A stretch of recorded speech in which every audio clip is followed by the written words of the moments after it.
Os dois conceitos que eu preciso entender para saber interpretar o valor retornado pelo meu ADC são a resolução e o fundo de escala desse meu AD. Né? O fundo de escala ele é determinado pela tensão de referência que é aplicada nesse AD. Vou dizer que o AD do TM4C123 ele é bem flexível em relação a isso. Só que para esse primeiro exemplo fixo, a gente vai dizer que a tensão de referência é 3V3. Né? Como curiosidade, eu posso alterar esse valor aqui. E vocês já vão entender por que isso seria interessante. Um último detalhe, então, é que o comprimento do conversor AD do TIVA Launchpad é 12 bits. Então, quais são os valores retornados pela função ADC getSample? Sempre que eu colocar a tensão de referência, o meu AD vai retornar o valor máximo. Então, se ele é um AD de 12 bits, o valor máximo que ele consegue retornar é 2 elevado a 12 menos 1, que é então 4095 é o valor máximo. Né?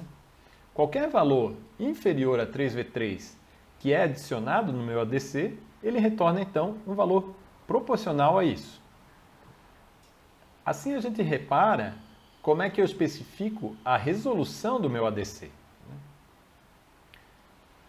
Se eu tenho 4095 níveis diferentes e a minha tensão de fundo de escala é 3V3, a resolução do meu AD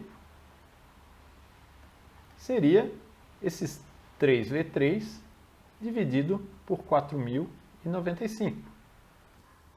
Vocês podem realizar o cálculo aí e reparar que esse valor então é 805,7 microvolts. Qualquer diferença de tensão inferior a isso não é capaz de alterar o valor lido. Né? Então, esta aqui é a resolução do meu ADC. É por isso, então, que às vezes pode ser interessante que eu baixe a tensão de referência do meu AD. Né? Se eu baixar a tensão de referência, eu vou ter uma amplitude menor que pode ser adicionada na entrada do meu AD, porém eu tenho uma maior resolução. Uma outra maneira de fazer seria aumentar o número de bits, né? Só que isso tem uma limitação de hardware. Para reforçar então o conceito, nós vamos fazer aqui um exemplo. Vamos supor que a gente esteja aplicando 1.3 volts num pino do ADC de um processador. E aqui a gente vai utilizar dois processadores hipotéticos. Um é um TIVA Launchpad, né? Então de 12 bits e tensão de fundo de escala 3V3. E o outro seria, digamos, um processador mais simples, que tem um ADC de somente 8 bits. Então, a nossa missão é saber qual valor que a função de leitura do ADC ia retornar em cada um dos casos. Né? Começando, então, aqui com o de 8 bits. O valor máximo, então, vamos lá, vamos botar aqui em cima um número de bits. Né? E aqui, assim, o valor. Então, esse conversor aqui, quando eu colocar a tensão de fundo de escala, que é 3V3, eu vou botar aqui em milivolts, 3.300, o valor que ele ia retornar é 2 elevado a 8 menos 1, né? 255. Né?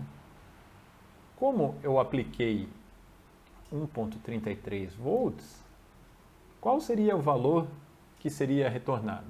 Né? É essa conta que eu tenho que fazer, né? Então eu vou pegar aqui no meu Python 255 vezes 1330 dividido pelos 3.300. Então o valor retornado, né, seria, aqui nesse caso, 102. Este é o valor que a função ADC_read retornaria. O mesmo exemplo, se realizado para o TIVA Launchpad, seria o seguinte, né?